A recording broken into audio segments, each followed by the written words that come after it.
Hey guys, it's April 30th, and this would be the second episode of the Handyman Journal. So, over a year ago, behind this wall, there was a gigantic mesquite tree. And what you can see, if you can see, where I just did the grout, it was lifting this wall up and destroying the wall. So I gave them an estimate for something like $3,000 or $4,000 to take down the tree, and I think I said $480 to re-grout this wall.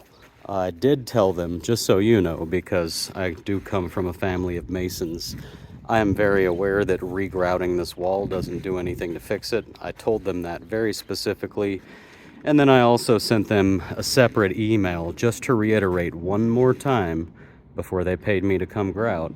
That was not going to solve any problems at all. That all it was really going to do was just pretty things up temporarily, but that it would eventually start going bad again. So if you haven't done any grout work and you want to know how, it's really pretty damn easy. Buy yourself a sack of grout. This is for small handyman stuff, not for masons. Buy a bag of grout, buy yourself a Home Depot bucket, or use whatever bucket you have. There's the mixer that you mix it with. You just put a little bit of it in the bucket, the powder, you put the water in, you mix it with the mixer. This is a grout bag. You fold it up and roll it up. It's just like a cake decorating bag. And then these two guys, both of which you can get at Home Depot, like just where all the masonry stuff is. Both of these guys are really handy. You use this flat blade one to kind of rub along and push it in, and this rounded end here, of course, you can smooth it out with.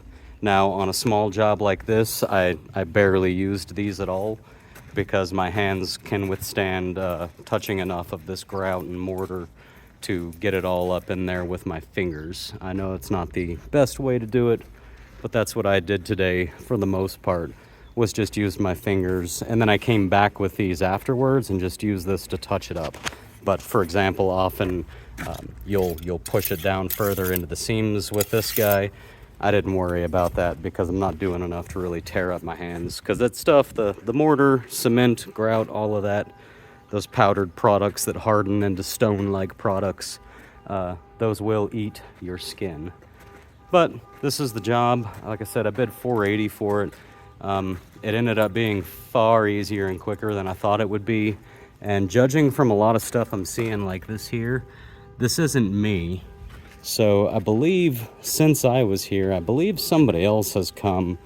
Like a lot of this looks brand new here too. So I think somebody else came and did some at some point. But this is my job today. It's probably about 11 o'clock now. So I finished it up in a couple hours.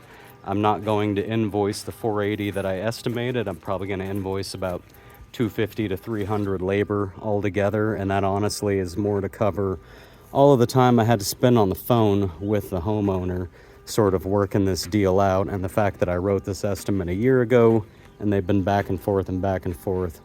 So I'm happy to have it wrapped up. I'm going to give them a nice fat discount on it. That is going to entice them to trust me more in the future with estimates and whatnot, knowing that I'm not going to screw them, even if I can. Yeah, see this here? This is new. Somebody's come along and done this. I wouldn't be surprised if it was the homeowner or someone related to the homeowner, and they just realized, because I can tell that they didn't know what they were doing. It's really, yeah, this is a big mess. I don't know if you guys can see that all that well, but somebody has just kind of shoved it up into the cracks. So you guys have a great day. That's a Handyman Journal episode number 2.